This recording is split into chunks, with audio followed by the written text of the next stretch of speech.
It's time to start eliminating. This is the most important part of organizing, is eliminating and simplifying your life.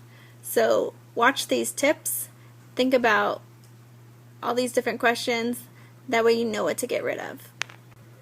Is it expired, outdated?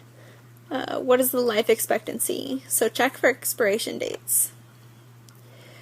Do not store things you do not use or love.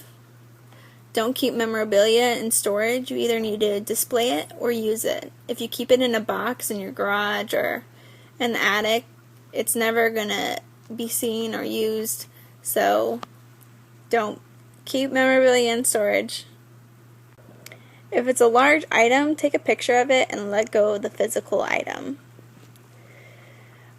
Things without a home you should get rid of. If you like it enough, it should have a place to go. So usually if I'm going to buy something, I have to buy an organizing item to go with it. So think about that when you buy something and see if it has a home. If it doesn't have a home, you're going to trash your house because it doesn't have a place to go. Get rid of shower stuff you haven't used in a month. Anything unfinished or need of repair. Can you live without it? Be selectively sentimental. Keep a keepsake box of things that you're willing to keep. Don't keep everything though, so be selective. Take a photo of your child with their favorite artwork and let go of the physical item. Use it or lose it. Is it beautiful and useful? Create an umbrella rule. Will you be okay to get rid of it if you haven't used it in 3 months or 6 months or a year? So mark a date of when you're willing to get rid of it if you haven't used it within that time. If it's not used, then it needs to go. Learn to part with things. Just say, will I survive if I get rid of this? The answer is usually yes, because all you need is food and water and a place to live. So only beautiful and useful items. If it takes you longer than 60 seconds to decide whether to keep it, then you should get rid of it. If you're putting it in a maybe pile, then just get rid of it. If you plan to fix something, give yourself a deadline. Toss promotional or freebie items. Use the one in, one out rule, so when one catalog comes in, another one needs to go. Don't buy things that take up lots of room or that you barely use, like maybe once or twice a year, like a saw or a snowblower or something that you don't use very often. Instead, borrow items like that.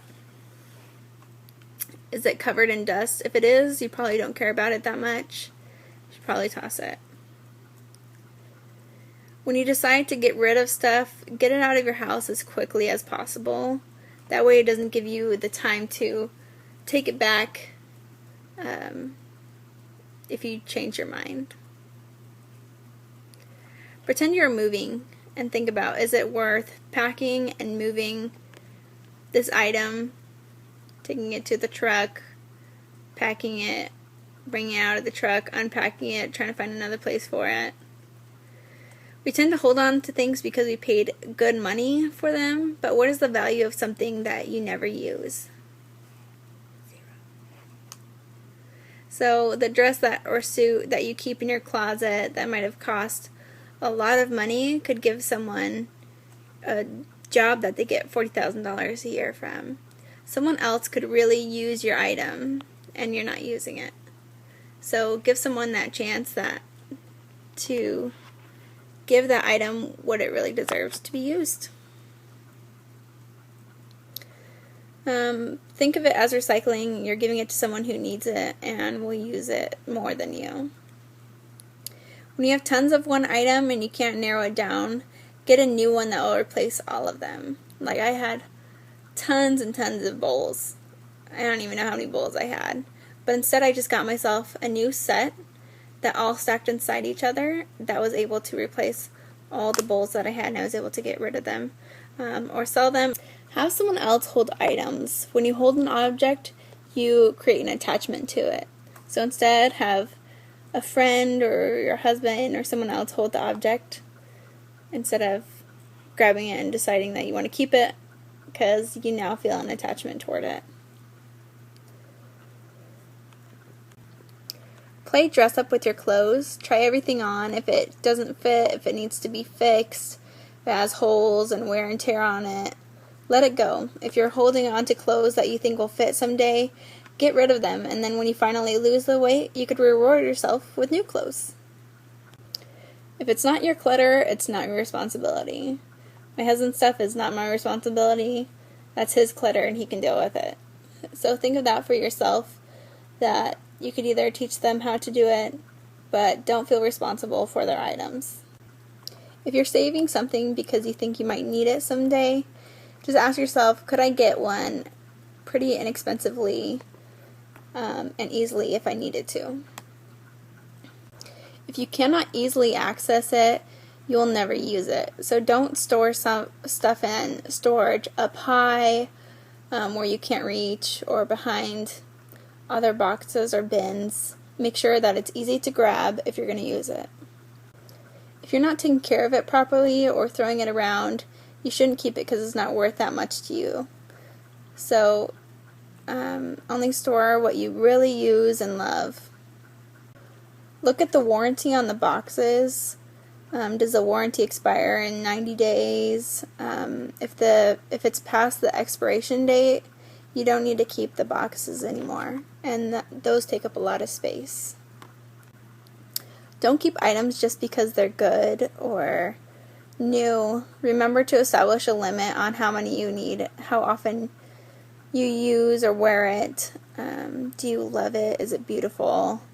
If you're not using it, just get rid of it. Do you have something else that can do the same job? I've seen tons of products that easily something else can do it for you. Like, I saw a hot dog cutter, but why do you need a hot dog cutter? You just have a knife that you could use. So try not to buy items when something else can do the same thing for you. When comparing similar things or multiple of one item, consider which one would you choose right now if you needed to use it or wear it. So if you have shirts in your closet and you think it's really cute, but if I had the choice to choose between this one and this one, I'm always going to choose this one. So think about that when you're going through your closets or your drawers. If you had the choice, which one would you pick?